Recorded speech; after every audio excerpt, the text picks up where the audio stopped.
ನಾನು ಅನ್ಕೊಂಡೇ ಇರಲಿಲ್ಲ ಫ್ರೆಂಡ್ಸ್, ಇಷ್ಟು ಚೆನ್ನಾಗಿ ನನಗೆ ಉಪ್ಪಿನಕಾಯಿ ಹಾಕಕ್ಕೆ ಬರುತ್ತೆ ಅಂತ. ನಾನು ಫಸ್ಟ್ ಟೈಮ್ ಉಪ್ಪಿನಕಾಯಿ ಹಾಕಿರೋದು. ಬನ್ನಿ ಯಾವ ರೀತಿಯಾಗಿದೆ ಅಂತ ನೋಡ್ಕೊಂಬರೋಣ. ನೀವಂತೂ ಮಿಸ್ ಮಾಡಲೇಬಾರ್ದು. ಇವಾಗ ಉಪ್ಪಿನಕಾಯಿ ಹಾಕಕತ್ತೀನಿ. ಉಪ್ಪಿನಕಾಯಿ ಹಾಕಕ್ಕೆ ರೆಡಿ ಮಾಡತ್ತೀನಿ. ಇದು 2 ದಿವಸ ಕಟ್ ಮಾಡಿ, ಅಂದ್ರೆ ಒಂದು ರಾತ್ರಿ ಒಂದು ಹಗಲ ಒಣಗಿಸಕ್ಕೆ ಹಾಕಿದ್ದೆ. ಅಂದ್ರೆ ಮನೆಗೆ ನೆರಳಾಗಿ ಸ್ವಲ್ಪ ಒಣಗಿಸಕ್ಕೆ ಹಾಕಿದ್ದೆ. ನಾನು ಫಸ್ಟ್ ಟೈಮ್ ಉಪ್ಪಿನಕಾಯಿ ಹಾಕಕತ್ತಿದ್ದು, ನಾನು ಯಾವತ್ತೂ ಹಾಕಿಲ್ಲ. ಕೇಳ್ಬಿಟ್ಟು ಹಾಕಕತ್ತೀನಿ. ಹಾಗೆ ಮತ್ತು ನಮ್ಮ ಫ್ರೆಂಡ್ ವಿಡಿಯೋ ಕೂಡ ನೋಡಿದೆ, ನಾನು ಅವ್ರದ್ದು ನೋಡ್ಕೊಂಡು ಹಾಕ್ಕೊಳತ್ತೀನಿ. ಫಸ್ಟ್ ಟೈಮ್ ನಾನು ಹಾಕ್ತಾ ಇರೋದು. ಸಾಸಿವೆ ಹುರಿದು ಇಟ್ಕೊಂಡಿನಿ. ಅವ್ರು ಹಸಿದೇ ಹಾಕ್ಯಾರ, ಆದ್ರೆ ನಾನಿಲ್ಲಿ ಹುರಿದು ಹಾಕ್ಕೊಳಕತ್ತೀನಿ. ಅಂದ್ರೆ ಹೇಳಿದ್ದು ನೋಡಿದ್ದು ಎರಡು ಸ್ವಲ್ಪ ಮಿಕ್ಸ್ ಮಾಡಿ ಮಾಡ್ಕೊಳಕತ್ತೀನಿ. ಹೆಂಗೆ ಹಾಕೈತಿ ಗೊತ್ತಿಲ್ಲ. ನಮ್ಮ ನಾದ್ನಿ ಹೇಳಿದ್ದು ಹುರಿದು ಹಾಕು ಅಂಥೇಳಿ, ಇವ್ರು ಹಸಿದು ಹಾಕ್ಯಾರ. ಆದ್ರೆ ಇಬ್ಬರದು ಕರೆಕ್ಟಾಗಿ ಐತಿ. ಆದ್ರೆ ಏನಪ್ಪ ಅಂದ್ರೆ ಇವ್ರದ್ದೆಲ್ಲ ಹಸಿ ಹಾಕ್ಯಾರ, ನಾ ಹುರಿದು ಹಾಕಕತ್ತೀನಿ, ಅಷ್ಟೇ ವ್ಯತ್ಯಾಸ. ಒಂದು 2-3 ಚಮಚದಷ್ಟೇ ನಾನಿಲ್ಲಿ ಮೆಂತ್ಯನ ಹುರಿದು ಇಟ್ಕೊಂಡಿದ್ದೀನಿ. ಈ ಥರ ಕೆಂಪುಗೆ ಬೆಳ್ಳುಳ್ಳಿನ ಒಂದು 3 ಗೆಡ್ಡೆ ಬಿಡಿಸಿ ಇಟ್ಕೊಂಡಿದ್ದೀನಿ. ಮಾವಿನಕಾಯಿ ಎಷ್ಟಿತ್ತು ಅಂತ ನಾನು ಕಾಯಿ ಎಣ್ಸಕ್ಕೆ ಹೋಗಿಲ್ಲ. ಸುಮ್ಮನೆ ಒಂದು ಅಂದಾಜು ಮೇಲೆ ಮಾಡ್ತಾಯಿದ್ದೀನಿ. ಗೊತ್ತಿಲ್ಲ, ನಾನು ಫಸ್ಟ್ ಟೈಮ್ ಮಾಡ್ತಾ ಇರೋದು. ಯಾವುದು ಹೆಂಗೆ ಏನೋ ಲೆಕ್ಕನೇ ಗೊತ್ತಿಲ್ಲ. ಫಸ್ಟ್ ಹಾಕ್ತಿದ್ರು ನಮ್ಮ ಮನೆಯಾಗಾದ್ರೂ ನನಗೀಗ ಮರ್ತೋಗೈತಿ. ಈಗ ಎಣ್ಣೆ ಕಾಯಕ್ಕಿಟ್ಟೀನಿ ಇಲ್ಲಿ. ನಾನು ಈ ಗಿಂಡಿಲೆ ಒಂದು 3 ಗಿಂಡಿ ಎಣ್ಣೆ ಹಾಕೀನಿ, ಕಾಯಕ್ಕಿಟ್ಟೀನಿ. ನೋಡ್ರಿ ಇಲ್ಲಿ ಇಷ್ಟು ಆಗೈತಿ ಎಣ್ಣೆ. ಅದಕ್ಕೆ ನೋಡ್ಕೊಂಡು ಹಾಕೋತೀನಿ ಎಷ್ಟಾಯ್ತು ಮತ್ತೆ ತೆಗಿತೀನಿ. ಗೊತ್ತಾಗಲಾಗಿತ್ತು ನನಗೆ, ಆದ್ರೂ ಟ್ರೈ ಮಾಡಾಕತ್ತೀನಿ. ಎಣ್ಣೆ ಭಾಳ ಚಂದ ಕಾಯ್ಬೇಕತ್ರ. ಇದು ಫುಲ್ ಎಣ್ಣೆ ಕಾದ್ಮೇಲೆ ಫುಲ್ ತಣ್ಣಗಾಗೋವರೆಗೂ ಬಿಡ್ಬೇಕತ್ತ. ಅದಕ್ಕೆ ಎಣ್ಣೆ ಕಾಯಕ್ಕಿಟ್ಟೀನಿ. ಇದು ಎಣ್ಣೆ ಕಾಯಿಲಿ. ಈಗ ನೋಡ್ರಿ ಕಲ್ಲಾಗ ಕುಟ್ಕೋತೀವಿ ಮೆಂತ್ಯ ಮತ್ತು ಜೀರಿಗೆ, ಇಲ್ಲ ಸಾಸಿವೆ. ಮಿಕ್ಸಿ ಇಲ್ಲ, ಮಿಕ್ಸಿ ಹಾಳಾಗೈತಿ. ಈ ಸದ್ದಂದ ಕಲ್ಲ ಕುಟ್ಟಿ ಹಾಕೊಳ್ಳೋದ್ರಿಂದ ಚಲೋನು. ಮತ್ತು ಹೆಂಗೋ ಮಿಕ್ಸಿ ಹಾಳಾಗೈತಿ, ಇನ್ನೇನು ಮಾಡೋಕ್ಕಾಗಲ್ಲ, ಇದ್ರಾಗೆ ಕುಟ್ಕೋಬೇಕು. ಸಿದ್ಧಾರ್ಥ ಎಲ್ಲ ಕುಟ್ಕೊಡ್ತಾನೆ ರೀ.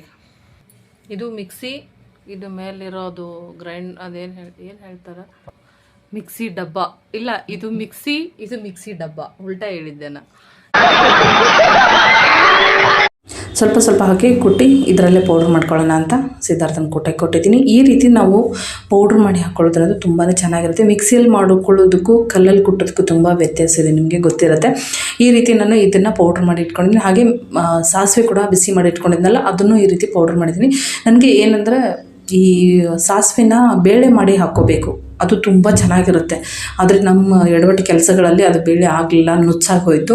ನುಚ್ಚು ಮಾಡ್ಕೊಂಡಿದ್ದೀನಿ. ಎಣ್ಣೆ ಕಾಯಿಸಿದ್ನಲ್ಲ, ಆ ಎಣ್ಣೆಗೆ ಇಲ್ಲಿ ನಾನು ಹಾಕಿರುವಂಥದ್ದು ಖಾರ ಮತ್ತು ಅರಿಶಿನ, ಸುಣ್ಣ, ಆಮೇಲೆ ಇಂಗು, ಇಷ್ಟೆಲ್ಲ ಹಾಕಿದ್ದೀನಿ. ಎಷ್ಟು ರೆಡ್ಡಾಗಿ ಬಂದಿದೆ ನೋಡಿ. ಅದು ಅಂಗಡಿ ರೀತಿಯಲ್ಲಿ ಮಾಡಬೇಕಂತ ಮತ್ತೆ ಐಡಿಯಾ ಬಂತು. ಫಸ್ಟ್ ಅಂದ್ಕೊಂಡಿದ್ದು ಅವ್ರು ಯಾವ ರೀತಿ ಹೇಳ್ತಾರೆ ಆ ರೀತಿ ಮಾಡೋಣ ಅಂತ.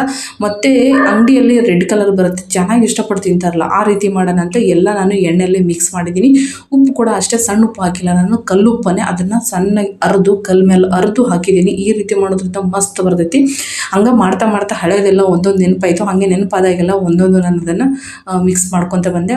ನಮ್ಮ ನಾದ್ನೇ ಹೇಳಿದ್ರು, ಒಂದು ಸುಣ್ಣ ಡಬ್ಬಿ ಬರುತ್ತಲ್ಲ ಅದು ಚಿಕ್ಕದು, ಅದು ಈ ತೋರಿಸಿದ್ನಲ್ಲ ಅಷ್ಟು ಒಂದು ಸುಣ್ಣ ಹಾಕು ಅಂತ ಹೇಳಿದ್ರು. 1 ಅಥವಾ 2 ಹಾಕು, ಮಾವಿನಕಾಯಿ ಹಿಂಗದ ನೋಡ್ಕೊಂಡು ಹಾಕಂತ ಹೇಳಿದ್ರು. ನನಗೆ 1 ಸಾಕು ಅನ್ನಿಸ್ತು, 1 ಹಾಕಿದೆ.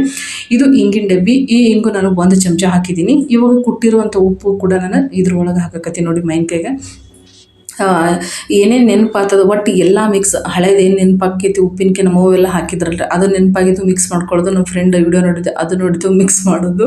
ನಮ್ಮ ನಾದ್ನೇ ಹೆಂಗೆ ಹೇಳಿದ್ಲು ಅದು ಎಲ್ಲ ಸೇರಿಸಿ ಉಪ್ಪಿನಕಾಯಿ ಹೆಂಗಾಗಿತ್ತು ಅಂತ ಲಾಸ್ಟಲ್ಲಿ ನೋಡಕತ್ರಿ ನೀವು.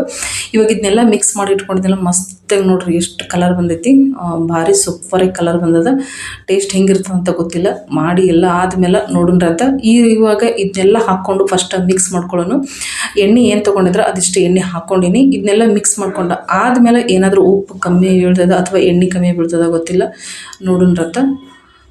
ಈ ರೀತಿ ಇದನ್ನು ಇವಾಗ ಮಿಕ್ಸ್ ಮಾಡ್ಕೊಂಡೇನೆ. ಕಲರ್ ಅಂತೂ ಭಾರಿ ಮಸ್ತ್ ಕಾಣಕತ್ತೈತ್ರಿ. ಆದ್ರೆ ಟೇಸ್ಟ್ ಹಿಂಗಿರ್ತದೆ ಅಂತ ಗೊತ್ತಿಲ್ಲ, ಯಾಕಂದ್ರೆ ನಾನು ಫಸ್ಟ್ ಟೈಮ್ ಮಾಡ್ತಾ ಇರೋದಲ್ಲ. ಉಪ್ಪಿನಕಾಯಿ ಹಾಕೋದು ಇತ್ತೀಚೆಗಂತೂ 10 ವರ್ಷ ಆಯಿತು ನಾನು ನೋಡೇ ಇಲ್ಲ. ಉಪ್ಪಿನಕಾಯಿ ಹಾಕೋದು ಒಟ್ಟು ಅಂಗಡಿಯಿಂದ ತೊಗೊಂಬರತ್ತೆ ಅನ್ನೋದು. ಇಲ್ಲಿಕಂದ್ರೆ ಮನ್ಯಾಗ ಮಾಡಿ ಇಟ್ಟಿರ್ತಾರೋ, ಊರಿಂದ ಕೊಟ್ಟು ಕಳಿಸ್ತಾರೋ, ಅದನ್ನು ತಿನ್ನೋದು ಅಷ್ಟ ಮಾಡೀನಿ. ಈ ಸಾರಿ ನಾನಾ ಮಾಡಬೇಕು, ಯಾರಿಗೆ ಹೇಳಬಾರ್ದು ಅಂತ ಅದಕ್ಕೆ ಮಾವಿನಕಾಯಿ ತಂದು ನಾನಾ ಮಾಡಾಕತ್ತೀನಿ. ಇನ್ನು ಮುಂದೆ ಒಂದು ಸತಿ ನಿಂಬೆಕಾಯಿ ಉಪ್ಪಿನಕಾಯಿ ಹಾಕಿದ್ದೆ, ಭಾರಿ ಮಸ್ತ್ ಬಂದಿತ್ತು. ಅದನ್ನು ಹಿಂಗೆ ಒಂದು ಅಂದಾಜು ಮೇಲೆ ಹಾಕಿದ್ದೆ, ಭಾರಿ ಮಸ್ತ್ ಆಗಿತ್ತು. ಅಂದ್ರೆ ಭಾರಿ ಮಸ್ತ್ ಆಗೈತ್ರಿ. ಇವಾಗ ಏನು ಹಾಕಕತ್ತೀನಿಲ್ಲ, ಇದು ಅಳತೆ ಮೇಲೆ ನಿಂಬೆಕಾಯ್ದು ಹಾಕಿದ್ದೆ ಒಂದು 25 ಹಾಕಿದ್ದೆ, ಭಾರಿ ಮಸ್ತ್ ಬಂದಿತ್ತು. ಅದೇ ರೀತಿ ಇದನ್ನು ಒಂದು ಅಂದಾಜು ಮಾಡಿ ಮಾಡಾಕತ್ತೀನಿ, ಮಸ್ತ್ ಬರ್ತಂತ ಅನ್ಕೊಂಡಿನಿ. ನೋಡೋಣ ಅದು ಏನಕ್ಕೈತಿ. ಮತ್ತು ಈ ಸದ ಮೆಂತ್ಯ ಪೌಡ್ರ ಮತ್ತು ಸಾಸಿವೆ ಪೌಡ್ರ್ ಏನು ಮಾಡಿ ಇಟ್ಕೊಂಡಿದ್ನಲ್ಲ ಅದನ್ನು ಹಾಕೊಳಕತ್ತೀನಿ. ಸಾಸಿವೆ ಇದು ಪೌಡ್ರು ಮಾಡೋದಕ್ಕಿಂತ ಬ್ಯಾಳಿ ಮಾಡ್ಬೇಕ್ರಿ, ಭಾರಿ ಚಂದ್ರ ಭಾರಿ ಮಸ್ತ್ ಆಗ್ತದೆ. ಯಾಕಂದ್ರೆ ನಾವು ಸಣ್ಣಕ್ಕಿದ್ದಾಗ ನಮ್ಮ ಮನೆ ಪಕ್ಕ ಒಬ್ರು ಇದ್ರು, ಅವ್ರು ಮಾಡ್ತಿದ್ರು, ಬ್ಯಾಳಿ ಹಾಕಿ ಮಾಡ್ತಿದ್ರು. ಅವ್ರು ಉಪ್ಪಿನಕಾಯಿ ಅಂದ್ರೆ ಭಾಳ ಇಷ್ಟ ಆಗಿತ್ತು ನನಗೆ. ಅದು ನೆನಪಾಗಿ ನಾನು ಮಾಡಕ್ಕೆ ಹೋದೆ, ಅದು ಏನೇನೋ ಆಗಿ ಕಡಿ ಪೌಡ್ರನ್ನೇ ಆಗೋಯ್ತು. ಈ ರೀತಿ ಇದನ್ನೆಲ್ಲ ಮಿಕ್ಸ್ ಮಾಡ್ಕೊಂಡ್ರೆ ನೋಡಿ ಎಷ್ಟು ಮಸ್ತ್ ಕಾಣ್ತದೆ. ಅಂಗಡಿ ಉಪ್ಪಿನಕಾಯಿ ಹೆಂಗೆ ಕಾಣಕತ್ತೈತಲ್ಲ ನಿಮ್ಗೆ, ದಿಟ್ಟು ಹಾಗೆ ಬರ್ತೈತಿ. ಅದ್ರ ಟೇಸ್ಟ್ ಗೊತ್ತಿಲ್ಲ, ನೋಡಿರ್ತ ಟೇಸ್ಟ್ ಯಾವ ರೀತಿ ಬರ್ತೈತಿ ಅಂತ. ಆದ್ರೆ ನಾನು ತೊಗೊಂಡಿರೋಂಥ ಈ ಗಿಂಡಿಲಿ 3 ಎಣ್ಣೆ ತೊಗೊಂಡಿದ್ದೆ, ಅದು ಕಮ್ಮಿ ಆಯ್ತು. ಕಮ್ಮಿ ಆದಮೇಲೆ ಮತ್ತೆ ನಾನು ಇದಕ್ಕೆ 2 ಹಾಕಿದೆ, ಈಗ ಒಂದು ಹಾಕಿನಿ ಮತ್ತೊಂದು ಹಾಕಿನಿ. ಹಾಕಿ ಮಿಕ್ಸ್ ಮಾಡ್ಕೊಂಡಿನಿ. ಮತ್ತೆ ಸ್ವಲ್ಪ ಕಮ್ಮಿ ಅನಿಸ್ತು, ಮತ್ತೆ 3 ಗಿಂಡಿ ಹಾಕಿನಿ. ಟೋಟಲ ನಾನು ಈ ಗಿಂಡಿಯಿಂದ 6 ಗಿಂಡಿ ಎಣ್ಣೆನ ಹಾಕಿನಿ, ಅಷ್ಟು ತೊಗೊಂಡೈತಿ. ಅಂದ್ರೆ ಅದು ಕರೆಕ್ಟಾಗಿ ಬಂತು, ಅದಕ್ಕೆ ಕಮ್ಮಿ ಬೀಳಲಿಲ್ಲ. ಈ ರೀತಿ ಮತ್ತೆ ಎಲ್ಲ ಕರೆಕ್ಟಾಗಿ ಒಂದು ಸತಿ ಮಿಕ್ಸ್ ಮಾಡ್ಕೊಂಬಿಟ್ರಿ. ನೋಡಿ ಇವಾಗ ಎಷ್ಟು ಭಾರಿ ಕಾಣಕತ್ತೈತಿ. ಇದನ್ನು ಏನಿಲ್ಲ ಅಂದ್ರೆ ಒಂದು 15 ದಿವಸ ಇಟ್ಕೊಂಡು ತಿಂದ್ಬಿಟ್ರೆ ಭಾರಿ ಮಸ್ತ್ ಇರ್ತೈತಿ. ಈಗ ಘಮ ಹಿಂಗೆ ಬರಕತ್ತೈತಿ, ಈಗ ಹಾಕಿನಲ್ರಿ ಒಳ್ಳೆ ಘಮ ಬರಾಕತ್ತೈತಿ. ಘಮ ಅಂತ ಹೇಳಂಗಿಲ್ಲ, ಭಾರಿ ಮಸ್ತ್ ಬರಾಕತ್ತೈತಿ. ಇವಾಗ ಎಲ್ಲ ಪ್ಲಾಸ್ಟಿಕ್ ಡಬ್ಬದೊಳಗೆ ಹಾಕಿರ್ತಾರೆ, ಆದ್ರೆ ನಾನು ಪ್ಲಾಸ್ಟಿಕ್ ಡಬ್ಬದ ಹಾಕಲ್ಗಿನ ಕಾಜಿನ ಡಬ್ಬದ ಹಾಕೋಣಂತ. ಪ್ಲಾಸ್ಟಿಕ್ ಡಬ್ಬ ಉಪ್ಪಿನಕಾಯಿ ಅಷ್ಟೊಂದು ಸರಿ ಇಲ್ಲ ಅಂತ ಹೇಳ್ತಾರೆ. ಅದಕ್ಕೋಸ್ಕರ ನಾನೊಂದು ಉಪ್ಪಿಗೆ ಅಂಥೇಳಿ ಕಾಜಿನ ಬರನೇ ಇಟ್ಕೊಂಡಿದ್ದೆ. ಅದನ್ನು ಏನು ಮಾಡಿದೆ, ಉಪ್ಪು ತೆಗೆದ್ಬಿಟ್ಟು ಅದೇ ಡಬ್ಬಿ ಒಳಗೆ ನಾನು ಇವಾಗ ಉಪ್ಪಿನಕಾಯಿ ಹಾಕಕತ್ತೀನಿ. ಉಪ್ಪು ಸುತ್ತ ಇದ್ದರೆ ಏನಾಗೋದಿಲ್ಲ ರೀ, ಯಾಕಂದ್ರೆ ಉಪ್ಪು ಇದ್ದಟ್ಟು ಉಪ್ಪಿನಕಾಯಿ ಭಾರಿ ಮಸ್ತ್ ಆತ. ಹಾಗಾಗಿ ನಾನು ಏನು ಮಾಡಿದೆ, ಉಪ್ಪಿರೋ ಡಬ್ಬ್ಯಾಗ ಉಪ್ಪಿನಕಾಯಿ ತುಂಬಿದ್ದೀನಿ. ಇದು ಒಂದು ಡಬ್ಬಿ ಐತೆ, ಇದೊಂದು ಡಬ್ಬಿನ ತುಂಬಿ ಎತ್ತಿಟ್ಬಿಡ್ತೀನಿ. ಇದನ್ನು ಹೊಳ್ಳಿ ಮುಟ್ಟಂಗಿಲ್ಲ, ನಾವು ಹೊಳ್ಳಿ ಮುಟ್ಟಬೇಕಂದ್ರೆ ಜಳಕ ಮಾಡೇ ಮುಟ್ಟಬೇಕು, ಅಲ್ಲಿವರೆಗೂ ಮುಟ್ಟಂಗಿಲ್ಲ ಇದನ್ನು. ಯಾಕಪ್ಪ ಅಂದ್ರೆ ಹಗಲೆಲ್ಲ ಮುಟ್ಟದಾಗ ಏನಾಕಿದ್ರು ಉಪ್ಪಿನಕಾಯಿ ಕೆಟ್ಟೋದೈತಿ, ಬೂರ್ಸ್ ಬರ್ತೈತಿ, ಇಲ್ಲಾಂದ್ರೆ ಹುಳ ಹಾಕೈತಿ, ಏನೋ ಒಂದಾಗಿ ಟೋಟಲಾಗಿ ಉಪ್ಪಿನಕಾಯಿ ಹಾಳಾಗಿ ಹೋಗ್ತೈತಿ. ಅದಕ್ಕೋಸ್ಕರ ನೀವೇನು ಮಾಡ್ಬೇಕಂದ್ರೆ ಉಪ್ಪಿನಕಾಯಿ ಹಾಕಿದಾಗ ಒಟ್ಟ ಜಳಕ ಮಾಡಿ ಒಂದು ಸತಿ ತೊಗೊಂಡ್ಬಿಡ್ಬೇಕು. ಅದಕ್ಕೆ ನಾನು ಏನು ಮಾಡೀನಿ, ದೊಡ್ಡ ಬರ್ನಾಗ ಅದಕ್ಕೊಂದು ಹಾಕಿ ಸಪ್ರೇಟ್ ಇಟ್ಟು ಇದೊಂದು ಸಣ್ಣ ಬರ್ನ ತೊಗೊಂಡಿನಿ. ಇದನ್ನು ಕಾಜಿನ ಡಬ್ಬಿನ ಐತಿ, ಇದ್ರೊಳಗೆ ತೆಗೆದು ಇದು ಏನಪ್ಪ ಅಂತಂದ್ರೆ ನಮಗೆ ಬೇಕಾದಾಗ ಇದನ್ನು ಯೂಸ್ ಮಾಡ್ಕೊಳಕ್ಕಾಕೈತೆ. ಅದಕ್ಕೋಸ್ಕರ ಇದನ್ನು ನಾನು ಸಣ್ಣ ಡಬ್ಬಿ ಒಳಗೆ ಹಾಕೊಂಡಿನಿ, ಅದನ್ನು ದೊಡ್ಡ ಡಬ್ಬಿ ಹಾಕಿ ಅದನ್ನು ಎತ್ತಿಟ್ಬಿಡ್ತೀನಿ. ಮತ್ತು ಈ ಡಬ್ಬಿ ಏನಾದ್ರು ಖಾಲಿ ಐತಂದ್ರೆ ಮತ್ತೆ ಜಳಕ ಮಾಡಿ ಮತ್ತೆ ಇದ ಡಬ್ಬಿ ಒಳಗೆ ನಾವು ತೊಗೊಂಡು ಮತ್ತೆ ಅದ ಡಬ್ಬಿ ಮೇಲೆ ಎತ್ತಿಟ್ಬಿಡ್ಬೇಕು. ಅಂದ್ರೆ ಆದಷ್ಟು ಮ್ಯಾಲೆ ಇಟ್ಟಟ್ಟು ಒಳ್ಳೇದು. ಯಾಕಂದ್ರೆ ತಳಗೆ ಎಲ್ಲರೂ ಇಟ್ಟು ಅಂದ್ರೆ ಹೋತ ಬರ್ತಾ ಎಲ್ಲರ ಕೈ ಮುಟ್ಬಿಟ್ರು ಅಂದ್ರೆ ಉಪ್ಪಿನಕಾಯಿ ಹಾಳಾಕವು. ಆಮೇಲೆ ಮಂತ್ಲಿ ಡೇಟ್ ಬರ್ತೈತಿಲ್ಲ ಅವಾಗ ಕೂಡ ಅದನ್ನು ಮುಟ್ಟಬಾರ್ದು, ಬೂರ್ಸ್ ಮೇಲೆ ಮುಟ್ಟಬಾರ್ದು, ಒಟ್ಟು ಜಳಕ ಮಾಡಿ ಈ ರೀತಿ ಮುಟ್ಬೇಕ್ರಿ. ಮತ್ತು ಉಪ್ಪಿನಕಾಯಿ ನೋಡಿ ಭಾರಿ ಮಸ್ತ್ ಬಂದವ, ಘಮನೂ ಒಟ್ಟ ಮತ್ತು ಟೇಸ್ಟ್ ಕೂಡ ಭಾರಿ ಮಸ್ತ್ ಬಂದೈತಿ. ನಿಮಗೂ ಇಷ್ಟ ಆಗಿದೆ ಅನ್ಕೋತೀನಿ. ಇಷ್ಟ ಆದರೆ ಲೈಕ್ ಮಾಡಿ, ಶೇರ್ ಮಾಡಿ, ಕಮೆಂಟ್ ಮಾಡಿ. ಓಕೆ ಫ್ರೆಂಡ್ಸ್, ಬಾಯ್.